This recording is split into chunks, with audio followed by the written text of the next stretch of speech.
मुंबई एक असं शहर जे सतत दहशतवाद्यांच्या टार्गेटवर असतं.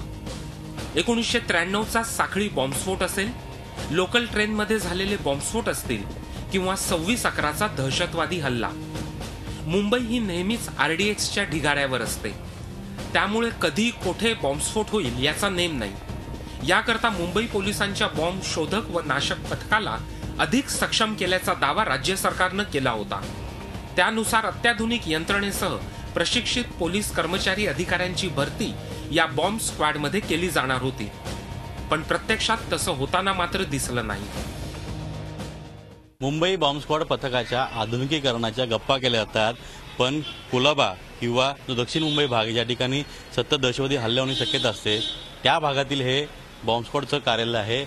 आधुनिकीकरण सोडा, पण एक आधुनिक कार्यालय देखील या बॉम्ब स्क्वॉड पथकाला नाहीये. पण याही पुढे जर म्हणजे माहिती अधिकारात जी माहिती उघड झालेली आहे त्यानुसार सर्वात महत्वाची पदं जी आहेत म्हणजे वरिष्ठ पातळीवरची जी पदं आहेत बॉम्ब स्क्वॉड पथकातील तीच वर्षानुवर्षे भरली गेलेली नाहीत. मुंबई बॉम्ब शोधक पथकात एकूण 164 शासनमान्य मंजूर पदं आहेत. त्यापैकी एकूण 144 पदांवर पोलीस कर्मचारी कार्यरत आहेत. त्यापैकी सर्वात महत्वाचं पद जे सर्वात जास्त कार्यरत असतं त्या पोलीस उपनिरीक्षक पदावर 17 पैकी फक्त 4 पदांवरच पोलीस उपनिरीक्षक कार्यरत आहेत. म्हणजे मुंबई बॉम्ब शोधक व नाशक पथकात पोलीस उपनिरीक्षकांची तब्बल 13 पदं रिक्त आहेत. तर पोलीस हवालदार दर्जाची 18 पैकी 7 पदं, पोलीस शिपाई दर्जाची 43 पैकी 25 पदं, पोलीस शिपाई हस्तकाचं 1 पद, पोलीस शिपाई चालकाची 2 पदं रिक्त आहेत. गमतीचा भाग म्हणजे 23 पोलीस शिपायांची अतिरिक्त भरती करण्यात आली आहे. त्यामुळे एखादी बॉम्ब सदृश्य बेवारस वस्तू सापडल्याचा फोन आल्यास या बॉम्ब शोधक पथकाची काय त्रेधा तिरपीट होत असेल ते तुमच्या लक्षात आलंच असेल.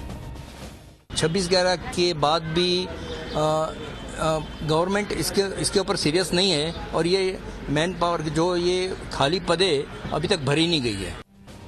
खरं तर मुंबई पोलीस दलात मुळात मंजूर पदांपैकी हजारो पदं रिक्त आहेत.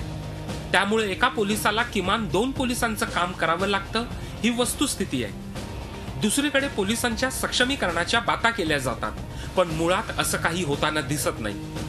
त्यामुळे असं काही न घडो, पण पुन्हा कधी बॉम्बस्फोट झाला तर त्याला जबाबदार कोण असेल हा प्रश्न आता जनता विचारते.